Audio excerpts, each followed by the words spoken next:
ప్రమాదకరంగా తయారైంది BJP. BJP MLC ఎన్నికలలో గెలిచినంత మాత్రాన బీజేపీ తెలంగాణలో పాగా వేస్తుంది అనుకోవడం చాలా పెద్ద పొరపాటు. బీజేపీకి అంత సీను కానీ ఆ చరిత్ర కానీ ఆ అవకాశం కానీ లేదు.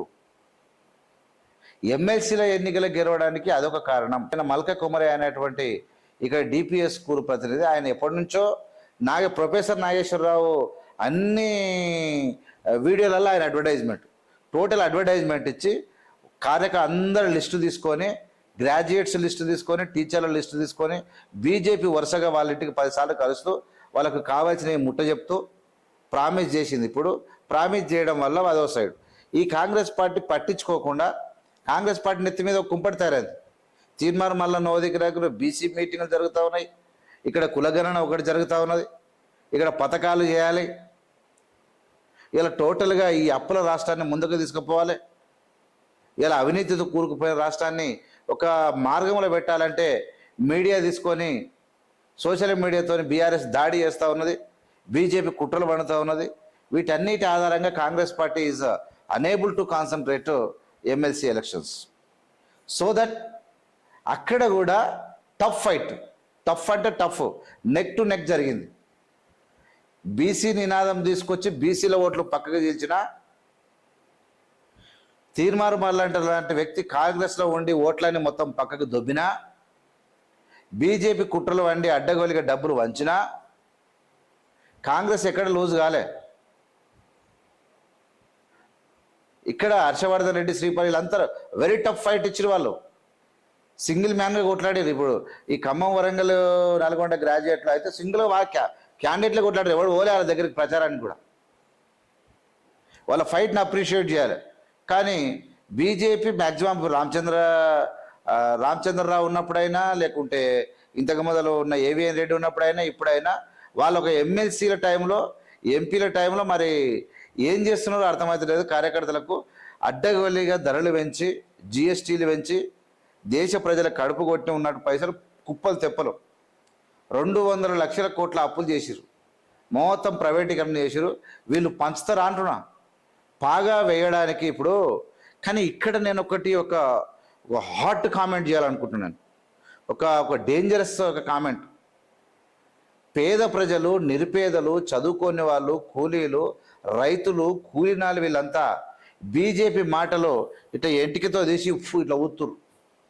కానీ చదువుకున్న సన్నాసులు, జ్ఞానం తెలిసినోడు, టీచర్ అయినోడు ప్రకృతి పడతా ఉన్నాడు. అందుకనే వెంకటికి ఒక నానుడు ఉంది, చదువుకున్నోని కన్నా ఒక సన్నాసి నయము. ఇంకో సామెతగా ఉంది, అది కులాలకు సంబంధించింది, అది నేను చెప్పొద్దు. కానీ చదువుకోవడం వల్ల మూర్ఖత్వం పెరిగినట్టే కనబడతా ఉంది నాకు.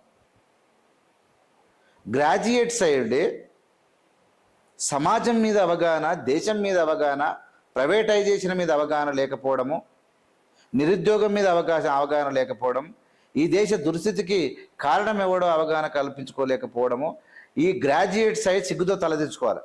ఎవడిస్తాడు ఇప్పుడు, ఎవరు వచ్చిర్రా, ఆయన వచ్చిండు, మన పెద్ద మంచి ఎవరు, ఆయన పైసలు ఎన్ని ఇస్తున్నాడు, ఆ ఓటుకు 10,000, రైట్, ఓటుకు 10,000, రైట్, ఓటుకు 10,000 ఇస్తారు, ఓటు నమ్ముకోనిక తయారయ్యారు. మరి ఆ ఓటుకు 10,000 కోసం ఆశపడడానికి తయారు చేసినటువంటి వ్యక్తి ఎవడు? 12 ఏళ్ళుగా ఉద్యోగాలు ఇవ్వని వ్యక్తి ఎవరు? 12 ఏళ్ళుగా ఉద్యోగాలు ఇవ్వని వ్యక్తి ఎవరైతే ఉన్నారంటే అది 100% నరేంద్ర మోడీ.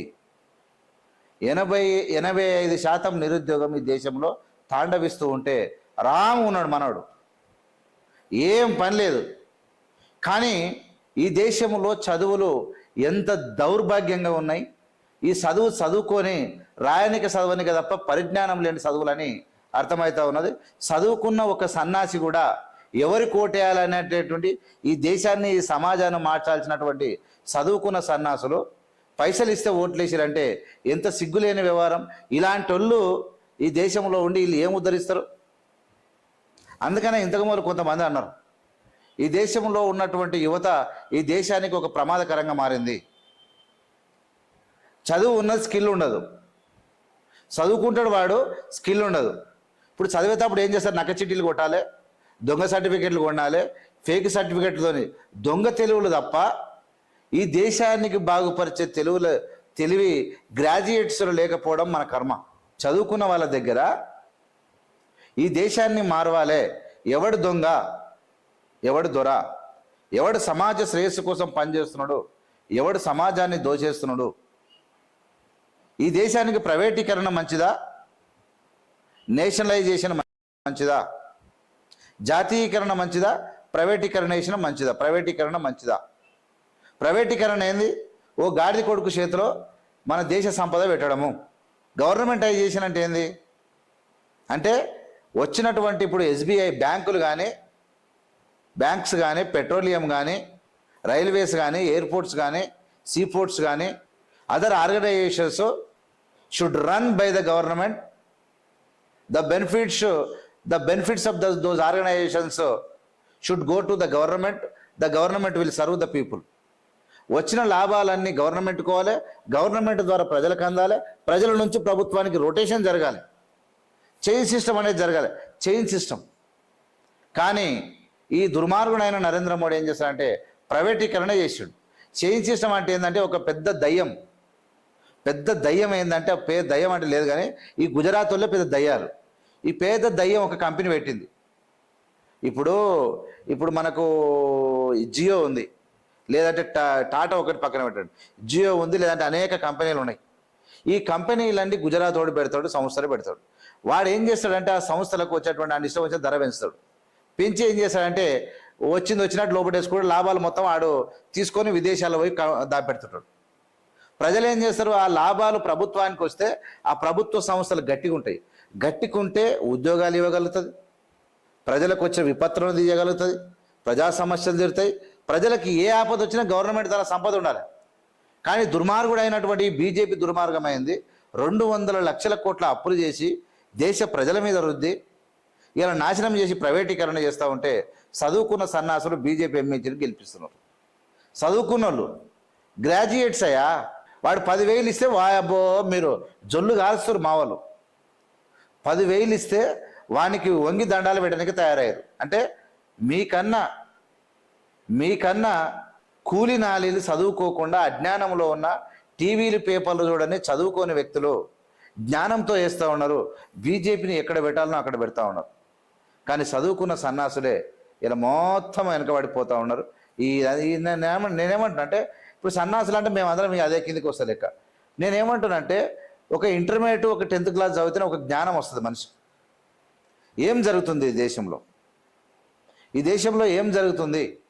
10 సంవత్సరాలు గెలిచినటువంటి నరేంద్ర మోడీ ప్రజలకు ఒరగబెట్టింది ఏంటంటే ప్రైవేటీకరణ చేసిండు, ధరలన్నీ పెంచిండు. మరి ఆయన ఏడుంటాడంటే విదేశాల్లో ఉంటాడు.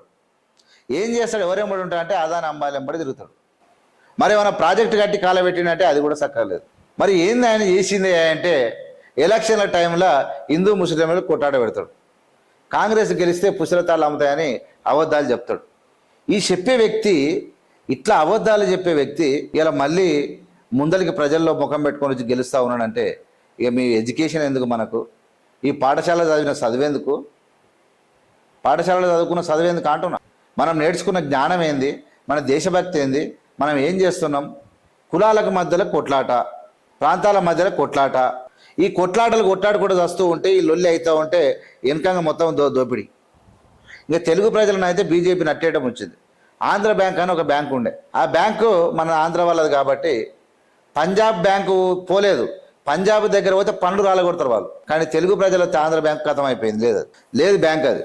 అంటే గుజరాత్ బ్యాంక్ అయినా, యూనియన్ బ్యాంక్ అయినా, లేదంటే కేంద్ర బ్యాంక్ అయినా, ఇవన్నీ గుజరాత్లో, అవన్నీ గవర్నమెంట్ లైసెన్సే ఉన్నాయి. కానీ మనకు సంబంధించినటువంటి బ్యాంకులు మొత్తం ఖతం చేసి అయిపోయాయి. ఇట్లా వ్యవస్థలను నాశనం చేస్తున్నటువంటి బీజేపీ మళ్ళీ తెలంగాణలో నిలదొక్కునే అవకాశం ఉందంటే బరాబర్ లేదు. ఎలా వస్తుందో చెప్పండి.